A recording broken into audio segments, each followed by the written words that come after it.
Guru junjungan kita Sakyamuni Buddha dan para bodhisattva semua bersikap anjali.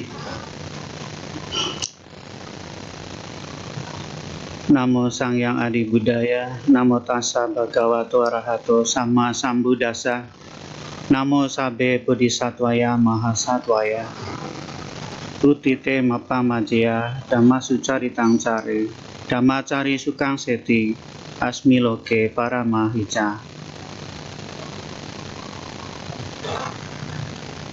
Romo, Bapak Ibu, saudara sekalian, adik-adik Dharma, selamat siang, Namo Buddhaya.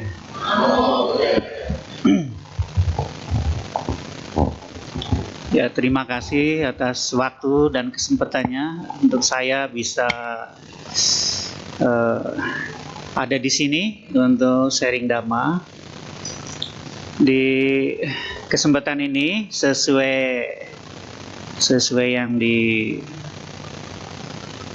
ditulis ya di poster, saya akan bicara tentang berkah kusala kama ya, atau berkah kebajikan, berkah perbuatan baik. Di Bapak Ibu saudara sekalian, kita semua sebagai pengikut Buddha ya, sebagai umat Buddha, kita sepakat ya, kita konsisten mengikuti Buddha. Dan kita tahu bahwa semua Buddha mengajarkan kita untuk berbuat baik, berhenti berbuat jahat, dan mensucikan pikiran. Jadi dari kesadaran seorang Buddha, beliau tahu persis tidak ada cara lain kalau ingin bahagia, ya kita harus banyak berbuat baik, berhenti berbuat jahat ya. Jadi sekarang kita sudah mengerti, sudah tahu bahwa hukum ya,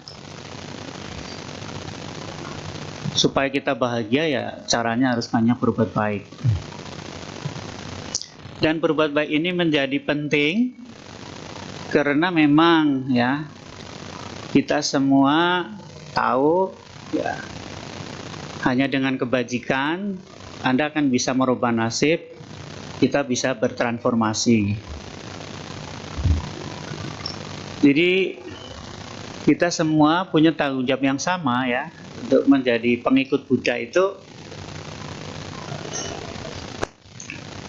harus melakukan sesuatu dan kita harus bertransformasi ya.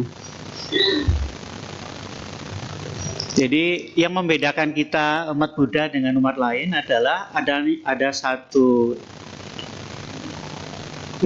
tuntutan bahwa menjadi pengikut Buddha itu ya kita harus betul-betul ya mengikuti Buddha supaya bertransformasi, berubah ya, dari yang kurang rajin menjadi rajin,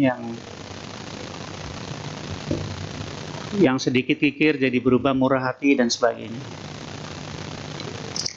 Bapak Ibu saudara sekalian, semakin kita mengerti kerja hukum alam, kita akan menjadi lebih tahu ya apa yang harus kita lakukan untuk merubah nasib kita ya.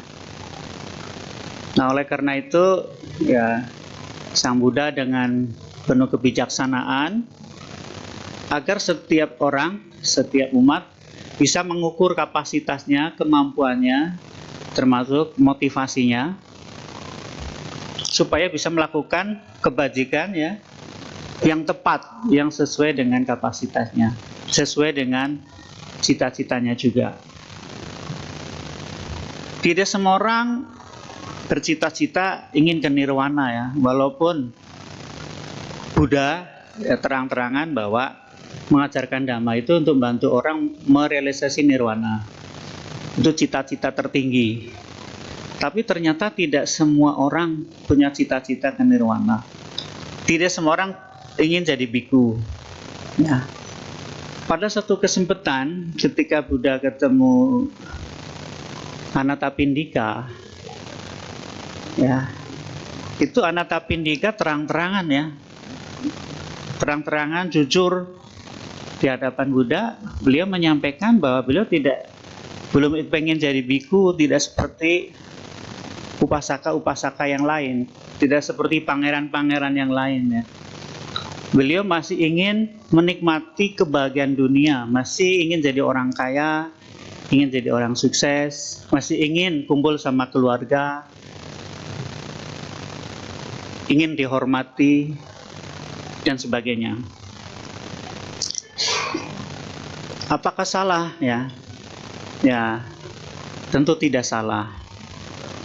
Karena memang Anathapindika itu jujur pada diri sendiri, bisa mengukur kapasitasnya, ya, sehingga ketika ketemu Buddha, ya tidak seperti yang lain, ya, yang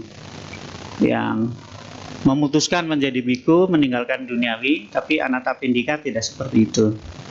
Beliau kepengen jadi orang yang dihormati, kepengen umur panjang, kepengen meninggalnya tenang, dan kalau meninggal terlahir di alam surga.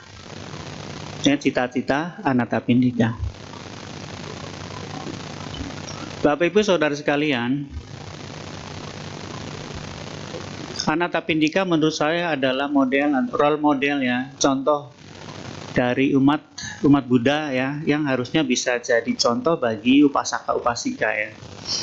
Menurut saya umat Buddha itu lebih baik mencontoh Anathapindika ya. Karena beliau itu banyak hal yang bisa ditiru dari beliau ya. Dan itu sangat realistis. Karena kalau umat Buddha itu role modelnya Anathapindika, seandainya Anda ya diberkati kekayaan, Anda akan bisa menggunakan kekayaan dengan baik karena Anda mengikuti orang yang tepat ya. Dan Anda meluangkan waktu bekerja dengan baik, bekerja yang sesuai dengan dharma, dan yang lebih penting adalah orang seperti Anathapindika, orang sukses yang menyokong Buddha, menyokong Sangha, cinta keluarga, bertanggung jawab terhadap keluarganya, ya, sayang anak istrinya, dan bertanggung jawab terhadap pegawai-pegawainya. Saya rasa orang seperti ini harusnya jadi role model ya, jadi contoh. Namun demikian, oleh karena semangat belajar beliau juga, dia mengalami transformasi yang luar biasa. Ya, selain sukses secara duniawi, dia dicintai anak istrinya, dicintai pegawainya, dicintai oleh tetangga-tetangganya, masyarakatnya. Beliau sebagai umat Buddha ya luar biasa karena seringkali mengunjungi Buddha, mendengarkan Dhamma, ikut meditasi, dan akhirnya beliau mencapai kesucian Sotapannya. Kadang-kadang umat Buddha kita ini nggak meniru Anathapindika ya.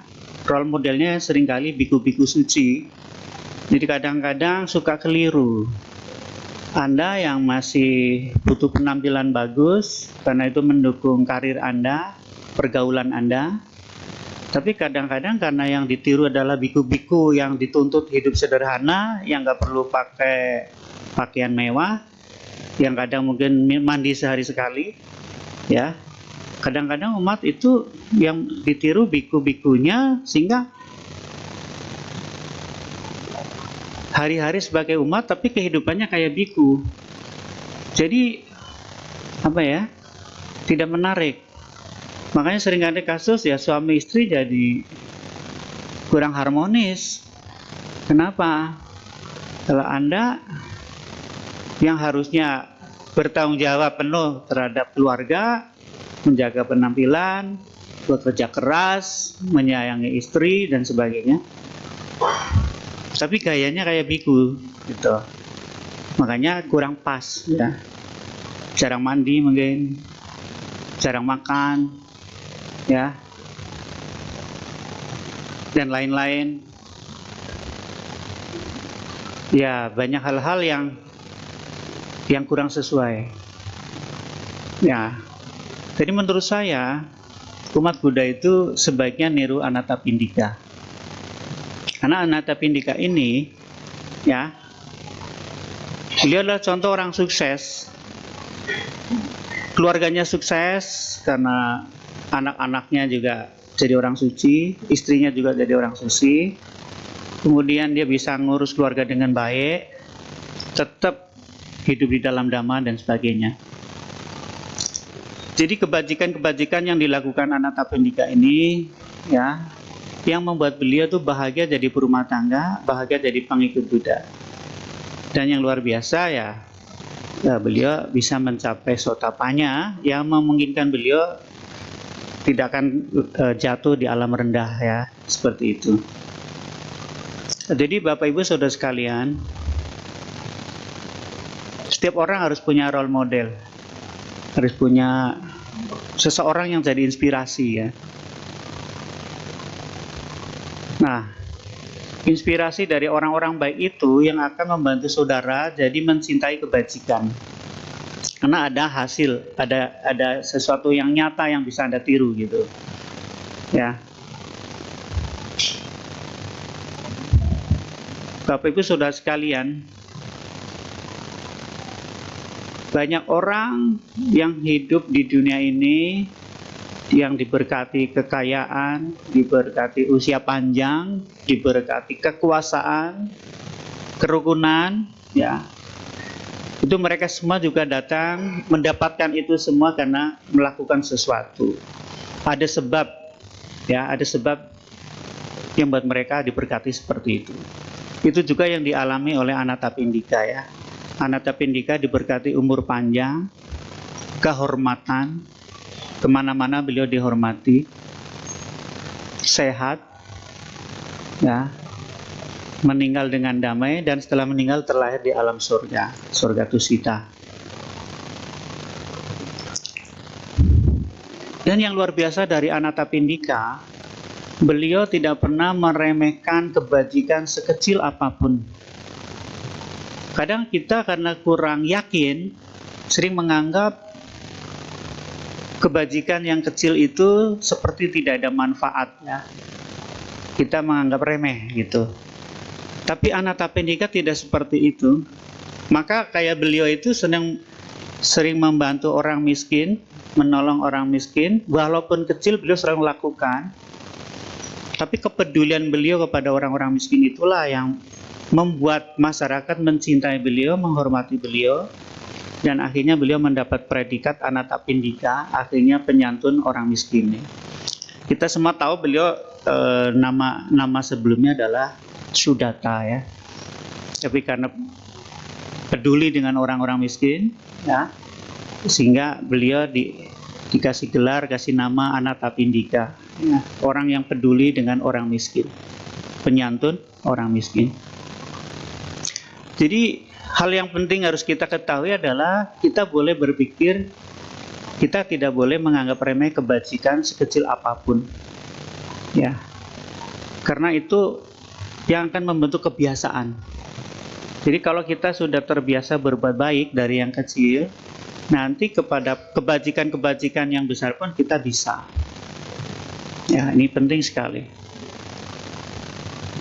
Dalam agama Buddha, perbuatan baik lewat pikiran, ucapan maupun perbuatan, ya, sekecil apapun tuh ada resiko, ada akibat, ada pahala yang ditanggung, ya, ada hasil yang akan diterima gitu. Jadi kita nggak boleh ada diskriminasi di dalam kebajikan. Hanya ketika ada perbuatan baik yang besar Anda baru melakukan, yang kecil nggak mau, tidak boleh juga, ya. Anda yang senang membaca kitab Dhammapada, ya, Dhammapada Kata, mungkin Anda akan menjumpai satu kisah, ya, kisah yang inspiratif. Ada satu cerita tentang Bante Moggallana, ya. Yang mulia Bante Moggallana itu salah satu murid Buddha yang terkenal dengan kesaktian, ya. Beliau biku murid Buddha yang terkenal dengan biku yang sakti, ya. Selain beliau suka pergi ke alam rendah, ya, beliau juga suka pergi ke alam-alam halus, alam surga, ya, alam dewa. Jadi beliau punya kemampuan untuk bisa pergi ke tempat lain yang bukan alam manusia. Pada satu kesempatan Yang Mulia Moggallana penasaran, pengen tahu nih orang-orang baik ini pada pergi kemana? Apa betul orang-orang baik ini kalau meninggal terlahir di alam surga gitu ya? Karena kebanyakan orang baik kepengen jadi orang baik tuh karena kepengen lahir di surga ya, kebanyakan begitu. Satu hari beliau ketemu Sang Buddha dan akhirnya beliau bertanya kepada Buddha, ya. Dan Sang Buddha memberi kesempatan ya untuk membuktikan, ya, untuk dicek. Ya. Akhirnya Yang Mulia Moggallana betul pergi ke surga dan mereka menjumpai orang-orang yang berbahagia di sana. Lantas Yang Mulia Moggallana bertanya ya pada penduduk di sana ya, salah satu orang yang terlahir di surga itu ya. Terus ditanya, ya, Anda bisa lahir di sini, apa yang Anda lakukan? Kok bisa lahir di sini, gitu ya? Terus dari mereka menjawab, saya lahir di sini karena di kehidupan yang lalu saya selain praktek sila, walaupun sila saya tidak begitu bagus, tapi ada satu yang saya lakukan yang nggak pernah saya langgar, yang setia yang selalu saya lakukan, satu kebajikan yang tidak pernah saya lupakan. Saya selalu mempraktekkan apa yang disebut bicara benar. Jadi setelah saya mengenal Dhamma, saya praktek apa yang disebut bicara benar. Saya tidak pernah menipu, saya tidak pernah bohong, saya tidak pernah fitnah. Saya konsisten mempraktekkan apa yang disebut bicara benar. Jadi satu kekuatan praktek bicara benar ini, Bapak Ibu, ya, membuat seseorang ini lahir di alam surga. Sementara ada satu lagi yang ditanya, apa yang membuat Anda lahir di sini?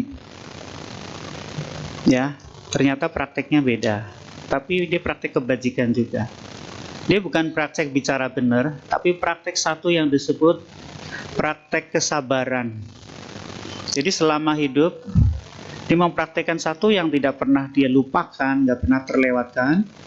Dia selalu praktek kesabaran, nggak pernah marah. Walaupun dimaki, difitnah, ya, diperlakukan tidak adil, dia tidak pernah marah. Baik oleh sahabat, oleh saudara, oleh majikan, oleh siapapun. Dia mempraktekkan satu, dia praktek kesabaran, tidak pernah marah, tidak pernah maki, tidak pernah mengkutuk, tidak pernah mengumpat, dan sebagainya. Jadi konsisten, ya, dan dia membuat dia terlahir di surga. Sedangkan yang satu lagi, dia terlahir di surga setelah ditanya, yang dilakukan adalah satu lagi, ya, dia mempraktekkan apa yang disebut murah hati. Walaupun kecil, dia selalu mempraktekkan dana kepada mereka yang membutuhkan, kepada orang miskin, pada petapa yang sedang pindah patah, pada brahmana, ya, pada orang suci. Walaupun kecil, dia selalu melakukan apa yang disebut berdana. Jadi kebajikan yang dia lakukan yang konsisten terus-menerus selama hidup, itu yang membuat dia lahir di surga. Bapak Ibu Saudara sekalian, untuk seseorang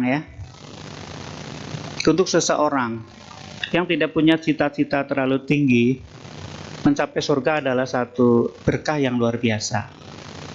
Ya. Apalagi ketika, ya, dia di alam surga masih bisa ketemu, ya, dengan seorang biku seperti Moggallana yang baik, karena tidak semua mereka yang terlahir di alam surga punya kesempatan untuk bicara dharma, ketemu biku. Bapak Ibu Saudara sekalian,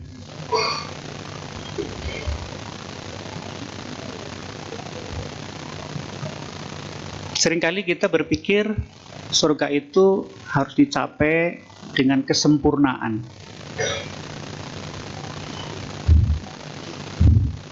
Ternyata dalam prakteknya nggak seperti itu. Mungkin dalam praktek sila, dalam 5 sila Anda belum sempurna, ya.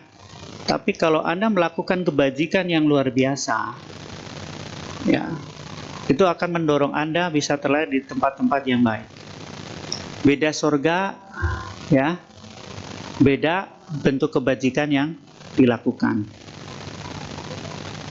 Di agama Buddha kita banyak sekali surga, ya. Ada surga Catu Maharajika, ada surga Tawatimsa, surga Dewa Yama, Tusita, ya, Nimanarati, Paranimita Wasawati, terus ada alam Brahma. Alam Brahma itu juga ada banyak, ya. Itu dicapai karena selain silanya bagus, meditasinya mencapai jana. Kalau jana 1 ya alam Brahma 1, jana 2 alam Brahma 2. Sedangkan mereka yang sudah mencapai kesucian sampai anagami, dia lahir di alam Sudawasa. Bapak Ibu Saudara sekalian, orang seperti Anatapindika itu lahir di surga Tusita. Kenapa beda dengan orang-orang lain, orang baik yang lain, ya? Beberapa orang baik terlahir di surga Catu Maharajika, beberapa terlahir di surga Dewa Yama, ada yang lahir di surga Tawatimsa. Kenapa Anatapindika terlahirnya di surga Tusita? Ternyata beda kebajikan itu beda akibatnya, ya, jenisnya beda. Anatapindika selain melaksanakan sila dengan baik, ya, selain dia silanya bagus, beliau itu mendukung sangga, dan bukan hanya mendukung sangga, dia juga bangun wihara. Dia bukan hanya bangun wihara, dia ngajak yang lain orang berbuat baik. Jadi ketika beliau berbuat baik, dia nggak sendiri, dia ngajak teman-temannya berbuat baik. Dan dia juga melimpahkan kebajikan-kebajikan untuk orang tuanya. Melanjutkan kebajikan itu sebagai bentuk penghormatan kepada orang tua yang sudah punya tradisi dari dulu senang melakukan kebajikan, ya. Itulah yang membuat beliau bisa lahir di surga Tusita. Sedangkan yang lain, selain melaksanakan sila dengan baik, seperti yang tadi diceritakan yang dijumpai Moggallana, mereka hanya praktek satu kebajikan, maka cukup terlahir di surga Catu Maharajika. Beda lagi dengan mereka yang terlahir di surga Dewa Yama, ya. Selain silanya bagus, dia punya keyakinan sangat kuat. Tidak tergoyahkan ketika ada gangguan, ada godaan, ada rayuan apapun, ya. Umat Buddha itu harusnya jangan takut nggak kebagian surga, ya. Seringkali umat Buddha ini takut tidak kebagian surga, tidak yakin akan masuk surga, ya. Karena banyak sekali umat Buddha itu tidak ngerti apa dharma itu. Ya, termasuk salah satu yang menyebabkan Anatapindika lahir di surga Tusita itu karena beliau senang bicara dharma. Jadi salah satu kebajikan yang membuat Anda bisa lahir di surga Tusita kalau Anda senang dengerin dharma, senang ngomongin dharma. Itu salah satu sebabnya. Kalau Anda jadi orang baik, hanya melaksanakan dana, melaksanakan sila, tapi jarang ngomongin dharma, nggak bicara dharma, ya, mungkin hanya di surga tingkat pertama, Catu Maharajika, ya. Tapi kalau Anda sudah jadi orang baik, apalagi meditasi mencapai jana, ya, Anda bisa lahir di alam Brahma, lebih tinggi lagi. Nah, yang kita harapkan Bapak Ibu, Anda nggak usah pusing dengan banyak surga.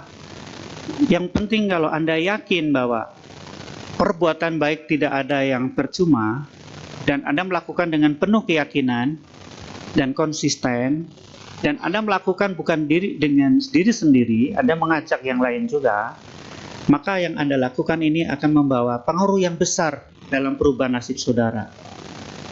Walaupun Anda belum lahir di surga, setidaknya Anda diberkati di dunia ini. Anda akan bertemu dengan orang-orang baik. ketika Anda punya ide yang bagus, ide Anda, usul Anda akan didengar, ya, tidak dimentahkan. Karena Anda dikerumuni teman-teman yang baik. Kebajikan yang Bapak Ibu lakukan akan menjadi pelindung, ya, menjadi pelindung yang membawa Anda kemana rasa aman. Di mana sebuah negara atau di sebuah masyarakat dipenuhi orang-orang baik, maka rasa aman itu akan terjamin.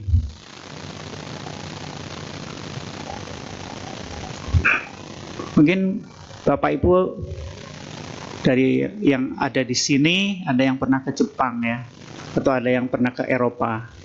Dulu saya pernah di retreat di Prancis. Saya pernah juga diajak umat Wihara Dharma Sukha sini ya. Umat Wihara Dharma Sukha sini diajak ke Jepang ya, setahun yang lalu.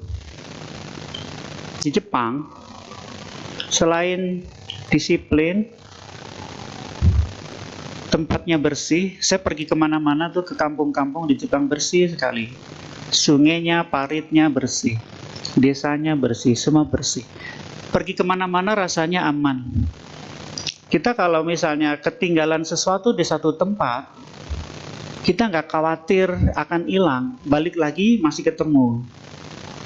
Ya, umat kita itu anaknya pulang malam pun nggak khawatir, sebab nggak ada kasus anak perempuan kalau pulang malam nanti diganggu di jalan, nggak ada cerita begitu. Jadi di sana rasanya aman, barang hilang juga nggak khawatir, anak-anak misalnya pulangnya terlambat, orang tua juga nggak khawatir. Nah, kenapa ini terjadi? Karena orang menghargai kebajikan, disiplin, ya. Kebajikan ada di mana-mana. Jadi ketika ada di satu tempat yang orang menghargai kebajikan, rasa aman itu menjadi satu yang mewah, yang membuat kita tenang.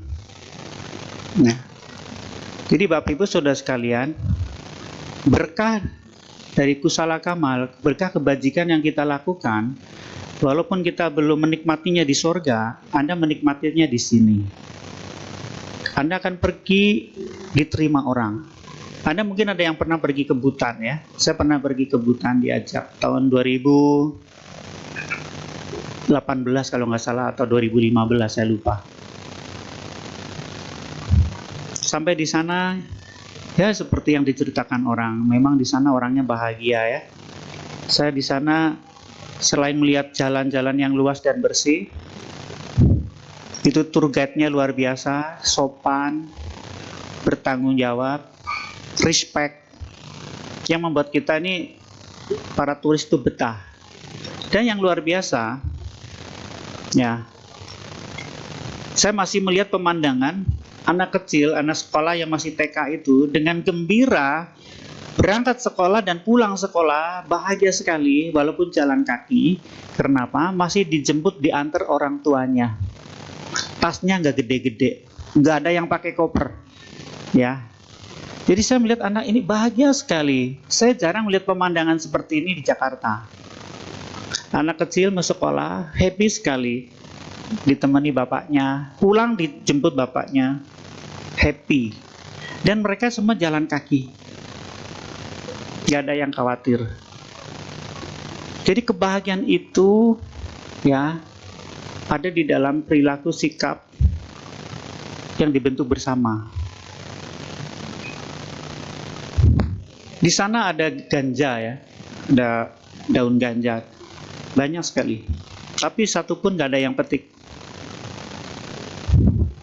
Jadi di sana orang mengerti ya, ganja nggak boleh dimakan, nggak boleh diambil. Walaupun ada di pinggir jalan, nggak ada yang petik. Selama saya jadi biku ya baru pertama kali itu lihat pohon ganja. Biasanya kan cuma ada di koran atau di mana ya. Selama di Butan, oh ini pohon ganja seperti ini. Kita ngelihat bisa pegang. Tapi di sana nggak satu pun yang ada yang berani. Itu yang membuat aman. Ada rasa malu dan rasa takut. Jadi itu yang melindungi kita. Ada kebahagiaan-kebahagiaan yang sifatnya bukan materi, tapi kebahagiaan oleh karena adanya attitude yang baik. Ya, kebahagiaan yang datang dari perilaku yang baik yang dibentuk oleh masyarakat bersama. Ada lagi satu kebahagiaan ketika para Bante, kebetulan para Bante baru selesai wasa, selesai retreat lah ya, bahasanya retreat. Baru selesai retreat, Sangkaraja baru turun keluar dari wihara, dia melakukan pindapata. Masyarakat di sana menyambut di pinggir jalan, dan itu pengalaman untuk saya juga. Saya sebagai bhikkhu melihat itu pun bahagia sekali. Kita ikut baris, biasanya saya yang bawa patah. Hari itu saya berdiri di pinggir jalan, mengikuti bersama dengan masyarakat di sana, menyambut bante-bante yang pindah patah, yang baru selesai retreat. Bahagia sekali. Berkumpul dengan orang-orang baik itu membahagiakan. Jadi Bapak Ibu Saudara sekalian, walaupun kita belum menikmati kebahagiaan di surga, kalau kita banyak berbuat baik, kita akan ketemu orang baik, kita akan ada di komunitas yang baik, itu akan bahagia. Bahagia sekali. Oleh karena itu, ya, kita selalu harus menghargai kebajikan, ya, tidak boleh meremehkan walaupun kecil.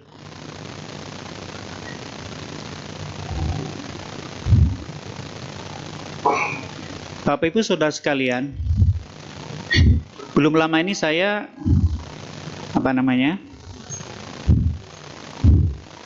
sakit jantung, ya. Saya sakit jantung. Kalau Anda nggak punya nggak punya kebijaksanaan, saya sering ketemu orang sakit, apalagi merasa dia orang baik, ya. Biasanya suka nggak terima.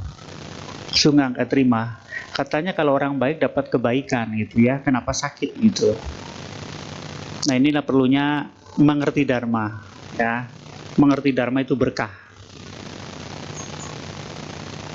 Dari awal Buddha sudah memberitahu kita, resiko kita lahir di dunia, kita akan sakit, kita akan tua, kita akan mati. Kalau Anda nggak ngerti dari awal seperti ini, Anda akan kaget. Ketika tua datang, sakit datang, mati datang, Anda nggak siap, Anda menderita. Jadi yang membuat kita menderita, itu bukan karena tua, bukan karena sakit, bukan karena matinya. Karena kita nggak sanggup menerima kenyataan itu. Karena kita tidak berani menerima kebenaran itu. Itu yang membuat kita menderita. Ya, saya beruntung, ya. Saya juga nggak menyangka karena sakit jantung. Karena waktu itu pulang dari Jepang, saya sehat, ya. Jalan kemana-mana sehat. Habis retreat sehat. Saya kalau habis retreat, habis vipassana itu sehat, nggak pernah sakit, bahagia, pulang tuh, ya, mukanya cerah. Saya paling senang retreat, senang vipassana, meditasi. Kenapa? Karena seringkali kebahagiaannya nggak nunggu nanti mati. Hari itu saya merasakan, selain bisa duduk dengan tenang, meditasi konsentrasi, biasanya setelah retreat akan banyak pujian. Biku juga senang dipuji, ya. Kalau biku dicela juga stres, ya. Kenapa? Rata-rata kalau orang habis berlatih mukanya cerah, ya. Dan kalau dibilang suangin itu seneng, weh, nanti mukanya cerah, seneng, ya. Biasanya seperti itu. Saya suka bercanda memang, ya. Kalau Anda dekat dengan Dharma, Anda berlatih, ya, Anda datang dengan wajah bulan cait, pulangnya capko, ya. Karena kalau sudah latihan dengan serius, itu gelapnya pelan-pelan hilang, nanti cerah. Tetapi Bapak Ibu, kadang kita ini nggak bisa selalu dalam kondisi yang terus berlatih. karena kita ada kalanya juga melayani dan lain-lain. Singkat cerita, ya, ketika saya harus pulang kampung melayani dan saya harus berbagi waktu untuk orang tua, ya, beliau orang tua sakit, jadi saya jaga di rumah sakit hampir 2 minggu. Itu kalau bahasa umumnya dilalah itu apa ya? Pas saya jaga orang tua lagi sakit, saya ikut sakit, ya. Sakitnya di dada sakit sekali, sudah sakit sekali, lemes, keluar keringat dingin, lemes sekali, dadanya sakit sekali. Terus kita konsultasi sama dokter jantung. Saya telepon, ada umat kita, seorang dokter, saya telepon, saya ceritakan kondisi saya. Terus dokter bilang, Pak Bante ini sudah pasti nih sakit jantung. Ini pasti ini koroner. Jadi Bante mesti rekam jantung nih. Nanti hasilnya nanti kasih. Ya singkat cerita ya, saya setelah rekam, jantungnya betul ada penyumbatan 90%. Nah, setelah ke Jakarta, saya ke rumah sakit Seci. Betul, di rumah sakit Seci dokternya juga bilang, wah ini Bante harus ambil tindakan hari ini. Jadi besoknya mau ke Papua nggak boleh. Harusnya saya mau ke Papua, nggak boleh.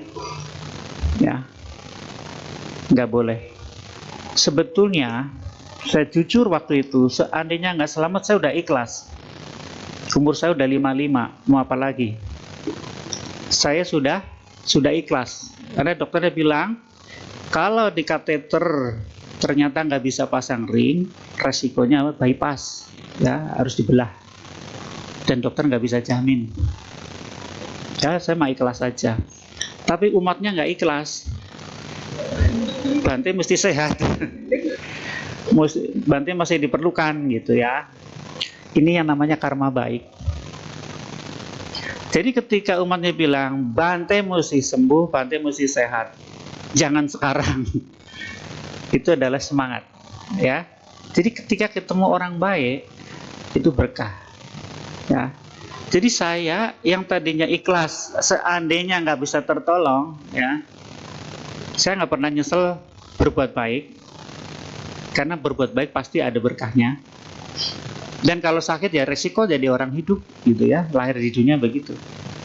Ya singkat cerita, akhirnya kita dibawa ke Pineng, ya, dan hasilnya sama, diagnosanya dicek di sana semua sama hasilnya, penyumbatan, kita ngelihat ada fotonya ya, kelihatan. Tapi dokternya meyakinkan, ya, semua bisa diatasi. Ya akhirnya pasang ring 3. Ya, pasang ring 3. Dan setelah pasang ring memang lebih enak. Tapi pengalamannya apa, Bapak Ibu Saudara sekalian? Saya semakin percaya kebajikan adalah menjadi berkah. Karena selama ketika saya mengalami sakit begini, saya ketemu dokternya yang baik, ketemu susternya yang ramah, ketemu umat yang sangat peduli. Mungkin kalau saya nggak banyak kebajikan dan saya harus sakit, mungkin nggak ada yang peduli. Mungkin nanti ketemu dokternya lagi sibuk, ketemu susternya yang cerewet, ya, ketemu umat, mungkin umatnya yang pelit, yang nggak mau peduli.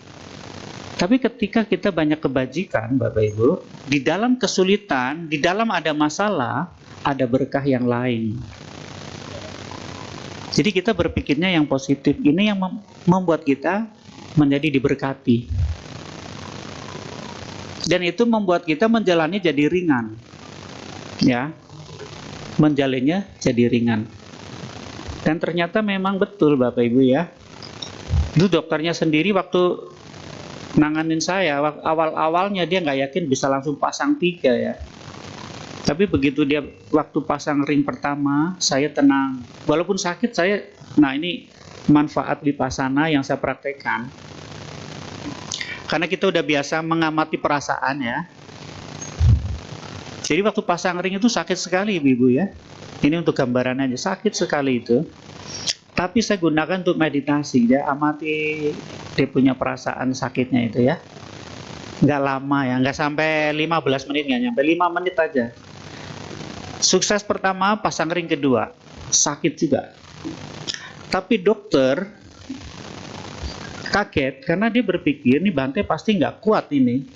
Makanya awalnya bilang hari ini pasang 2 dulu, nanti 3 bulan kemudian kita baru pasang 3. Tapi begitu pasang 1 lancar, pasang 2 lancar, oke Bante, kita langsung pasang 3 ya. Oh oke dokter. Jadi hari itu langsung pasang 3. Jadi sikap pikiran kita membantu juga, mempermudahkan proses. Mungkin kalau waktu aku nggak kenal meditasi, nggak kenal dharma, pasang ring mungkin sakit, saya tolong-tolong ya, saya mungkin teriak-teriak, mungkin dokternya juga nggak lanjut kayaknya, nggak jadi pasang ring kayaknya. Tapi karena saya tenang, saya amati, saya tenang, saya amati, bukan saya nggak sakit, saya sakit ya, tapi saya menerima sakit itu, saya menyatu dengan rasa sakit itu ya, saya sadari itu. Dan sakit itu ternyata nggak lama, nggak nyampe 15 menit, 5 menit lah. Ya. Jadi pengalamannya adalah bahwa ajaran Buddha tentang mindful, tentang vipassana, tentang sati itu membantu sekali menolong kita di dalam kesulitan. Ya. Jadi kita bersahabat dengan rasa sakit. Kalau kita nolak, itu yang membuat kita menderita. Menolak itu adalah bentuk lain dari membenci. Membenci rasa nggak enak, menimbulkan orang menolak. Membenci itulah yang orang menderita. Jadi Buddha bilang kebencian itu sumber penderitaan. Jadi benci di sini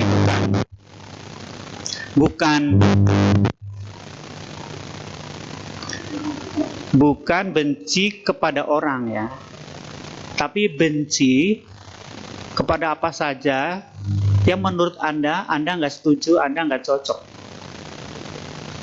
Jadi kalau Anda misalnya nggak suka sakit, Anda benci sakit, ketika ada rasa sakit muncul, Anda tolak, Anda nggak mau, itu membuat Anda makin menderita. Tapi kalau diikuti prosesnya, sakit itu nggak kekal. Memang sakit itu ya, kalau disadari benar ya, awal datang biasa mungkin lama-lama menguat. Tapi seiring waktu lama-lama dia bisa hilang. Kalau kita ngikuti iramanya itu, prosesnya itu, kita nggak menderita. Ya, ini disebut berkah kebajikan. Jadi berkah kebajikan itu ada di mana-mana, bentuknya macam-macam. Ya, tidak selalu bentuknya materi. Berkumpul dengan orang baik itu berkah. Ya, dihargai, diterima orang itu berkah. Ada masalah tapi ada solusi, itu juga berkah. Ya, sebetulnya Anda semua ini diberkahi ya. Nah, jadi kita tidak selalu melulu bicara surga, walaupun surga itu juga pasti akan menjadi milik orang-orang baik, tapi bahwa orang baik juga akan bisa menikmati berkah di dunia ini. Anda yang punya pasangan yang ngerti Dharma, biasanya akan bisa lebih membantu Anda mengatasi masalah. Maka beruntung kalau Anda suami istri masih mau datang ke wihara bareng-bareng, belajar Dharma bareng-bareng, supaya nanti kalau ada masalah, itu cara mengatasinya juga sama. Itu akan membantu mempercepat ya proses daripada penanganan masalah. Itu penting. Ya. Kalau enggak, nanti salah satu main menyalahkan, nggak mau memahami. Nah, kalau kita ngerti Dharma, bahwa pasangan kita bisa salah. Mungkin dalam kasus tertentu dia salah memutuskan dan lain-lain gitu ya. Tapi ketika pasangan kita udah ngaku salah, berusaha mencari solusi, ya pasangannya akan menguatkan, membantu dan sebagainya. Maka yang terjadi, maka dia akan cepat recovery. Dia akan bisa menemukan solusi karena dibantu oleh pasangannya. Itu juga berkah. Oke, Anda sendiri harus banyak menciptakan berkah. Karena apa? Ya berkah memang datang dari perbuatan kita, ya dari sikap kita. Jadi kita nggak selalu nunggu dari atas, ya. Jadi sikap kita inilah sebetulnya yang paling utama ya. cara berpikir kita, cara kita menyikapinya, itu ya. Itu penting sekali.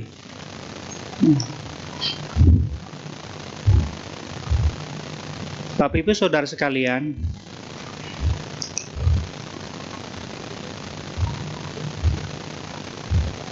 Anda mungkin ya seperti Anathapindika yang belum kepengen ke nirwana.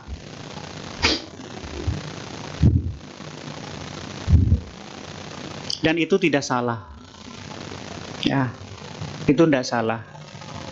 Karena memang walaupun nirwana itu adalah cita-cita ideal, nirwana adalah jawaban dari semua pertanyaan supaya kita tidak menderita.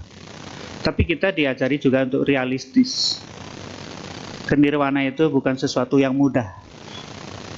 Maka Anathapindika adalah contoh orang yang realistis. Minimal walaupun belum ke nirwana, setidaknya kalau jadi orang suci seperti Anathapindika, Anda akan selamat dimanapun berada. Kenapa? Karena Anda tidak akan jatuh di alam rendah.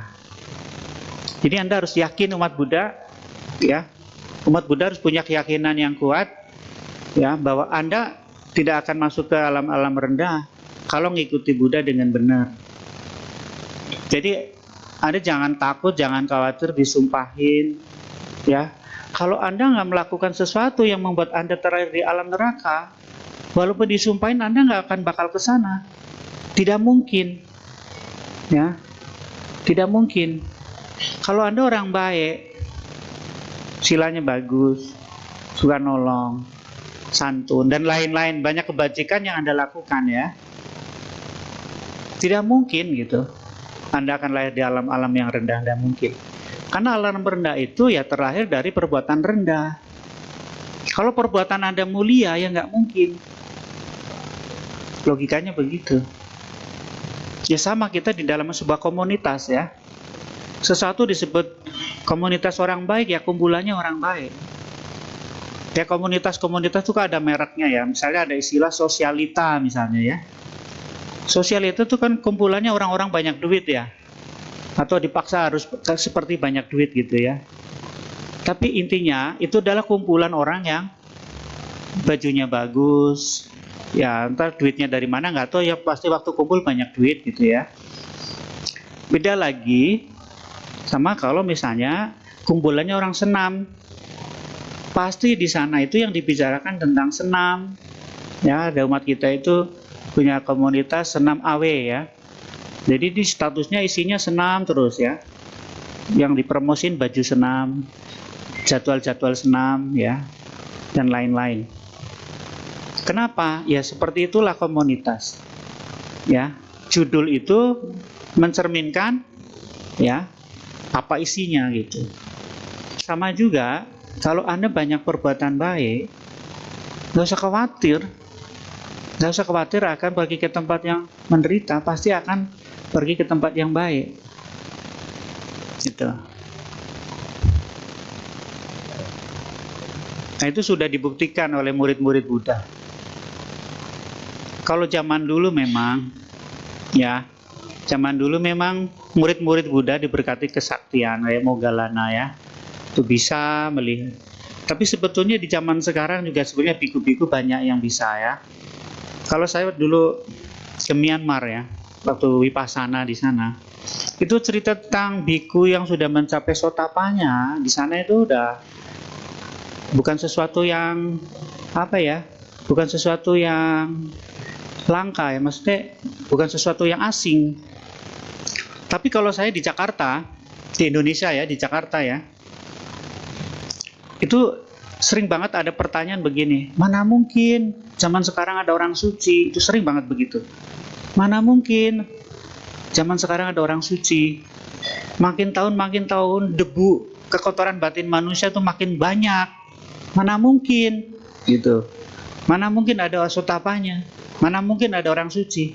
Kenapa Bapak Ibu muncul pertanyaan begitu? Sebab kita hari-hari Anda kumpul sama orang suka berantem, hari-hari kumpul sama orang suka ngomongin orang. Anda nggak pernah kumpul sama orang yang sedang meditasi.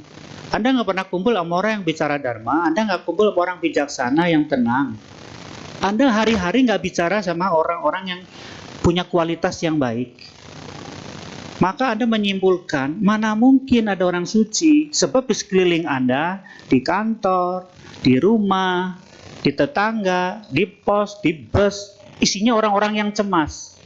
Isinya orang-orang yang penuh kebencian. Maka Anda nggak salah kalau Anda mengatakan, mana mungkin ada orang suci. Tapi kalau Anda masuk sebuah komunitas masyarakat di mana di sana dharma dibicarakan, ada guru yang bimbing, ada kalyanamita yang sama-sama berlatih, yang Anda nggak pernah khawatir kalau misalnya dalam proses latihan belum maju karena tidak ada orang menghakimi, Anda belum bisa duduk meditasi, tidak ada orang yang mencela. Justru sebaliknya Anda seperti disinari oleh cahaya semangat karena melihat yang lain duduknya tenang, yang lain duduknya lama. Anda kepengen seperti mereka. Ketika interview cerita sama guru, guru akan membantu saudara, guru tidak akan mempermalukan saudara. Anda akan pelan-pelan menyadari di sekeliling Anda banyak orang baik, di sekeliling Anda banyak orang bersih. Maka ketika ada dengar cerita, oh biku si Anu sudah sotapanya, oh si biku si Anu orang suci, Anda tidak akan kaget. Karena seperti itulah yang Anda rasakan. Anda merasa diberkati, dilindungi oleh komunitas orang berlatih. Maka Bapak Ibu, kalau ada acara latihan apapun ya, Anda boleh bergabung di sana untuk merasakan kedamaian suasana berlatih. Entah retreat, mindfulness, atau mau acara tafoci, apapun itu bentuk latihan, itu memungkinkan saudara bisa merasakan, ya, menyadari energi-energi baik dari orang di sekitar Anda. Karena punya semangat yang sama ingin berlatih, pasti mereka semua akan memberikan energi yang terbaik untuk mensukseskan latihan. Ya, supaya Anda percaya dengan kebajikan, Anda percaya dengan kebenaran. Ya. Dan biasanya umat kayak di Dharma Bakti itu ya, di wihara kita di Damas, setelah saya sering ikut Vipassana, akhirnya kita kasih kebijakan semua pengurus ya boleh dan sebisa mungkin ikut Vipassana. Akhirnya rata-rata dari mereka yang dari pengurus wihara, pengurus yayasan, ya pengurus organisasi pada ikut Vipassana di terserah. Tapi kebanyakan ikut di Goenka ya, di Gunung Gelis, di Dhamma Java. Apa manfaatnya? Manfaatnya kita jadi bisa berempati. Manfaatnya kita kalau lagi kumpul, kita satu irama. Kalau lagi rapat, kita akan bicara dengan cara-cara ya pendekatannya kekeluargaan dengan kasih. Kita satu irama. Minimal menyadari bahwa meditasi itu sulit, ya. Dia tidak akan pernah menghakimi orang yang meditasi. Dia tahu ternyata tidak semua orang waktu meditasi, ya, itu perubahannya, ya, ada yang cepat, ada yang banyak, ada yang sedikit, yang ngerti gitu. Ada orang, ya, sudah ikut Vipassana berkali-kali tapi masih suka marah. Apakah salah? Enggak salah. Tapi dalam hal yang lain banyak yang berubah. Dia masih disiplin, dia belajar mengatur waktu, dia tahu kapan bangun, kapan tidur. Dulu namanya begadang minta ampun. Sekarang dengan Vipassana itu selain rajin pagi, dia tidurnya juga cepat, nggak pernah begadang. Ngomongnya juga sudah nggak kotor. Meditasi dulu nggak pernah bisa 1 jam, sekarang bisa. Cuma kadang memang saya suka tersinggung, ya nggak masalah. Ternyata setelah saya membaca lagi ya tentang Samyojana ya, 10 belenggu ya. Ada 10 belenggu yang dipatahkan oleh seseorang kalau ingin jadi orang suci. Bahkan seorang sotapanya Bapak Ibu ya, sotapanya itu ternyata baru mematahkan 3 belenggu ya. Sakayaditi, Wicikica, dan Silabata Paramasa. Sakayaditi ini udah dibelenggu tentang kepercayaan tentang atta yang terpisah dan kekal itu sudah dihancurkan, udah nggak percaya. Dia nggak ada keraguan-raguan kepada Buddha. Wicikica udah hilang. Dan yang ketiga, nggak ada lagi pemikiran tentang Silabata Paramasa atau tidak punya pengertian keliru tentang upacara. Dalam agama Buddha tidak ada istilah dengan upacara ini, sembahyang itu, Anda dosanya hilang, nggak ada upacara penghapusan dosa. Tetapi seorang Sotapanya ini yang sudah mematahkan 3 belenggu, itu masih ada yang disebut mana. Mana itu sombong. Patiga itu artinya masih ada kebencian. Artinya seorang Sotapanya suatu hari akan bisa muncul oleh karena satu sebab, bisa muncul kesombongan, bisa muncul rasa benci. Tapi tidak akan pernah ragu-ragu kepada Buddha, tidak akan pernah terjebak oleh konsep Sakayaditi, tidak akan pernah dia terjebak pada upacara-upacara yang salah. Dan itu yang membuat beliau jadi seorang Sotapanya dan tidak akan pernah jatuh di alam rendah. Artinya apa Bapak Ibu? Anda jangan berpikir kalau orang sudah jadi suci berarti sudah nggak boleh salah. Enggak, tergantung tingkat kesuciannya nomor berapa. Tergantung belenggu mana yang dihancurkan. Gitu ya. Kecuali sudah jadi arahat, sudah sempurna, sudah tidak ada noda. Nah, itu baru tidak akan salah. Tapi kalau belum arahat, ada kemungkinan walaupun jarang-jarang masih bisa muncul itu nanti kesombongan, rasa benci, ya, seperti itu. Orang seperti Anagami masih lahir di Sudawasa, ya alam Brahma, tapi di Sudawasa. Dan sekali lagi dia lahir di sana untuk jadi arahat, mencapai nirwana. Nah, jadi Bapak Ibu jangan kaget. Intinya ya, kita jadi umat Buddha itu jangan cepat menghakimi, jangan cepat menyimpulkan. Belajarnya untuk mengerti. Jangan nanti anaknya lagi senang ke wihara, terus ikut latih diri, ikut pabaja, terus pulang pabaja udah botak, ya, makannya masih banyak, terus Anda hakimi. Katanya sama Nera, makannya banyak-banyak begitu, percuma kamu latihan, ya kan? Bapak Ibu, kalau yang Anda lakukan begitu, nanti anaknya nggak mau ke wihara lagi, ya. Atau anaknya baru jadi pengurus, ya. Gimana kamu jadi pengurus, suka ngurus, kamu nggak bisa ngurusin diri sendiri, percuma kamu jadi pengurus, gitu ya. Bapak Ibu, bahasa-bahasa seperti ini kita harus tinggalkan. Umat Buddha nggak boleh pakai bahasa-bahasa yang menghakimi. Kita harus menggunakan bahasa yang mengerti. Dalam agama Buddha nggak ada istilah percuma, nggak ada Bapak Ibu. Tidak ada istilah percuma, semua ada manfaatnya. Ya, kita nggak boleh percuma begini, percuma begitu. Nanti ibu-ibu sering ke wihara, nanti tetangga bilang, percuma kamu sering ke wihara Dharma Sukha tiap minggu masih bawel gitu ya. Percuma kamu sudah dengerin Dharma tapi masih keras kepala. Bapak Ibu, kita nggak boleh ngomong gitu. Kenapa? Karena banyak hal lain yang dia berubah, kamu nggak tahu. Hanya perubahan itu bukan perubahan yang Anda harapkan. Ya, kan setiap orang datang ke sini, masing-masing udah memetik manfaatnya sesuai kebutuhannya. Ada orang mungkin ke wihara, nggak pernah berdana, sekarang rajin berdana. Cuma Anda kan nggak pernah ngeliat. Yang Anda ngeliat pulang wihara masih bawel kan gitu. Nah, makanya dibilang percuma gitu ya. Ada orang sering datang ke wihara. Dulu kalau Anda ke wihara hanya pilih-pilih. Yang ceramah siapa? Kalau yang ceramah bagus ikut. Kalau yang ceramah nggak bagus ceramah sendiri. Sekarang enggak. Sekarang siapapun yang ceramah dia dengerin. Itu kan bagus. Jangan dibilang percuma kamu ke wihara dengerin ceramah tapi nggak paham-paham. Ada sesuatu yang sudah berubah, yang itu bagus.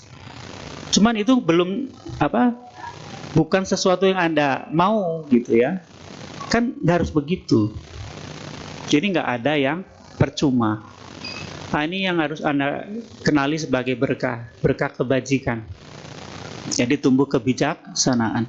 Jadi Bapak Ibu Saudara sekalian ya, harapan saya kita belajar dhamma, banyak berbuat baik, ada transformasi, lebih bijaksana. Anda nggak takut ini, nggak takut itu, nggak takut nggak kebagian surga. Anda layak merasakan surga di mana saja, kapan saja. Surga dalam arti kebahagiaan, ya. Karena kebahagiaan itu milik orang baik, orang bijaksana, ya. Jadi itulah kurang lebih yang bisa saya sampaikan. Semoga bisa dimengerti. Keyakinan kita kepada Tridharma makin bertambah, semangat berbuat baiknya juga semakin bertambah. Terima kasih sudah mendengarkan. Selamat siang. Namo Buddhaya.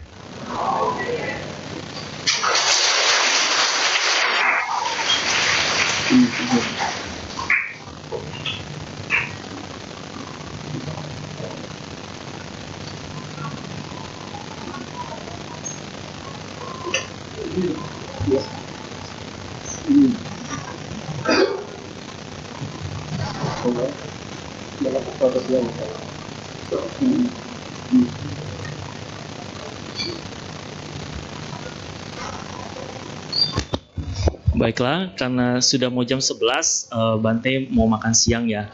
Tapi Bante berwelas asih memberikan kesempatan kepada Bapak Ibu untuk bertanya satu atau dua.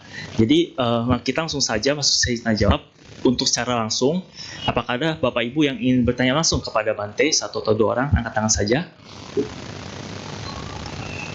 Tidak ada. Oh, ada. Silakan Bapak. Maju ke depan, Pak.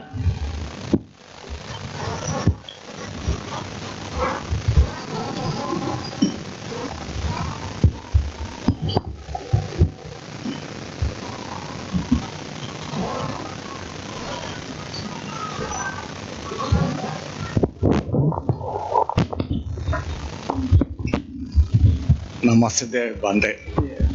Saya ingin bertanya Bante. Waktu itu saya pernah mendengar ya Buddha itu pernah pergi ke surga Tusita untuk mengajarkan Abhidhamma untuk ibunya, dan juga Bante Moggallana pergi ke neraka untuk menolong ibunya. Yang saya ingin tanyakan apakah Buddha dan Bante Moggallana itu pergi ke sana bersama dengan badan jasmaninya atau apanya? Itu yang satu. Yang kedua, tadi kan Bante bilang Bante juga perlu dipuji, kalau dicelakan stres. Saya pernah melihat kalau ada itu di video-video Bante atau biksu itu berantem bersamanya, pukul-pukulan. Ada juga ya sama umatnya yang perempuan, mendidorong-dorong tuh, maki-maki umat. Ya kalau Bante kayak gitu mau dipuji bagaimana? Itu aja Bante.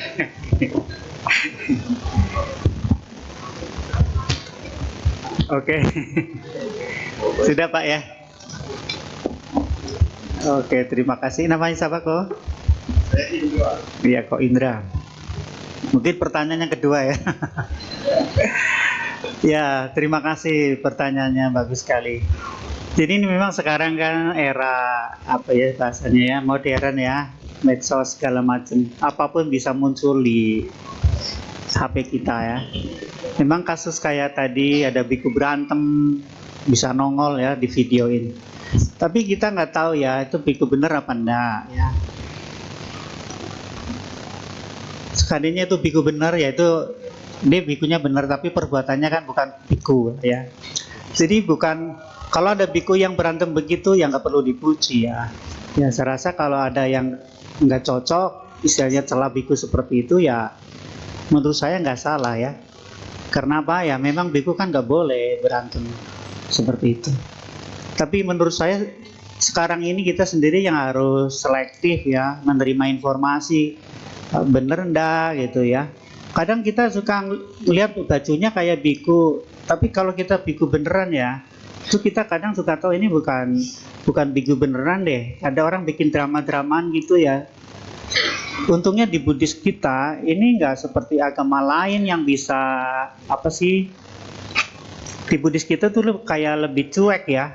Orang mau ngelakuin apa penghinaan, pelecehan agama itu ya masa bodoh lah, nanti dia kena karmanya gitu. Jadi jarang dari kita yang peduli langsung diusut, langsung gimana lah dipermasalahkan karena itu salah gitu. Jarang sih di kita. Kalau di tempat lain mungkin bisa diusut, bisa dipenjarain. Tapi yang jadi catatan juga adalah ya kita sendiri yang harus selektif. Jadi kalau pertanyaan yang kayak tadi ya, kalau ada biku berantem yang bener biku berantem ya, menurut saya nggak bener ya, itu nggak perlu dipuji ya, dicela boleh lah. Ya, yang penting jangan disumpahin. Ya Bapak jangan ikut-ikutan. Ya. Terus pertanyaan pertama yang tentang Buddha dan Moggallana. Dalam cerita Buddha bukan ke Tusita ya. Tadinya mau ke Tusita. Tapi karena mengerti bahwa kalau ke Tusita, dewa-dewa di Tawatimsa nggak bisa ikut mendengarin ceramah. Jadi Sang Buddha ngasih Abhidhamma di Tawatimsa yang dari Tusita yang turun gitu. Dewa-dewa di surga Tusita yang turun.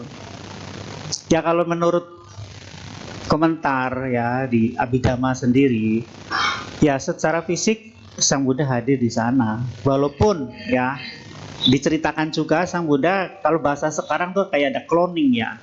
Jadi fisik yang lain dia sedang bersama Sariputra, tapi fisik yang lain dia ngajar Abhidhamma gitu. Itu namanya kesaktian karena Buddha punya kemampuan bisa merubah diri jadi 1, 2, 3 gitu. Punya kemampuan begitu. Sedangkan Moggallana ya secara fisik bisa pergi ke sana. Jadi kalau Moggallana tidak seperti melakukan kayak Buddha, satu badan di sini, badan yang lain di sana. Kalau kayak misalnya Bapak mendengar cerita Biku Cula Pantaka, Cula Pantaka waktu itu setelah menjadi orang suci arahat, waktu itu kan Cula Pantaka kan sering dibully ya karena dibilang bodoh ya. Tapi setelah dibimbing sama Buddha, dia jadi arahat. Dia punya kemampuan bisa merubah banyak, bisa jadi 1000 badannya. Sampai utusan yang diundang untuk mengundang Bante Cula Pantaka untuk pergi menerima dana makan itu, sampai bingung. Setelah dipanggil Bante Cula Pantaka, semua menjawab iya gitu. Akhirnya Sang Buddha bilang, nanti siapa yang menjawab pertama itu yang ditepok gitu. Begitu setelah dipanggil, diperhatiin satu-satu, yang jawab pertama yang ditepok baru hilang jadi 1. Jadi ada kesaktian yang jenis itu bisa, itu ya. Jadi ya secara fisik ke sana, gitu. Ya, semoga Bapak bisa nanti. Oke. Terima kasih atas jawabannya Bante. Ada pertanyaan terakhir Bante dari WA. Saya izin bacakan Bante. Namo Buddhaya Bante, saya mau bertanya mengenai Nibbana. Apakah Nibbana itu berupa alam, atau pembebasan diri, atau berupa apa menurut Bante? Terima kasih, Namo Buddhaya Bante. Ya, baik, terima kasih. Jadi nirwana itu memang beda dengan surga ya. Kalau surga itu alam. Kalau nirwana itu adalah kondisi batin di mana itu terbebas ya, istilah nirwana, nir itu lenyap. Fana itu artinya semua yang bersifat duniawi ya, senang susah, yang di dalamnya ada benci, dendam, itu semua semua yang bersifat duniawi hilang. Ketika orang sudah murni batinnya bersih dari segala noda yang duniawi itu udah sebut nirwana. Siapapun orang itu, ada di dunia ini atau di mana, ketika batinnya seperti itu dalam kondisi yang bersih ya, bebas dari noda, jadi ada di nirwana. Jadi nirwana itu bukan tempat. Nirwana adalah kondisi batin yang bersih dari segala noda. Nah, kita sering dengar istilah ya kita hidup di dunia fana gitu ya. Kita hidup di dunia fana yang masih ada celaan, masih kadang dipuji, kadang untung, kadang rugi, kadang dilihat, kadang enggak, ya namanya di dunia fana gitu ya. Nah, yang semuanya fana begitu. Ini nirvana, artinya lenyap. Semua yang sifat-sifat tadi yang enggak bagus-bagus, yang dualisme ya, lenyapnya dualisme itu. Nah, jadi siapapun yang ada di kondisi batin seperti ini ya dia ada di nirwana gitu. Ya. Terima kasih atas jawabannya Bante. Bante, apakah ada closing statement ataupun doa yang hendak disampaikan? Ya, untuk closing ya, mungkin saya cuma berpesan ya, Bapak Ibu percaya bahwa Bapak Ibu bisa menjadi perubahan nasib, yakin yang Bapak Ibu lakukan ini punya manfaat, dan setiap Anda adalah penghuni surga ya, dimanapun Anda berada, punya pikiran baik, ucapan baik, perbuatan baik, ya Anda ada di surga ya, tidak usah nunggu mati, tapi di dunia ini pun kita bisa menikmati surga ya, mungkin itu. Ya, terima kasih Bante. Bante, kami atas nama umat dan juga pengurus BAP Masuka mengucapkan anumodana. Terima kasih atas dhamma desa yang telah disampaikan Bante. Mari kita bangkit di dalam skema Anjali. Bante sadanya No Mahatera akan meninggalkan Dhammasala.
Ya, terima kasih Bante.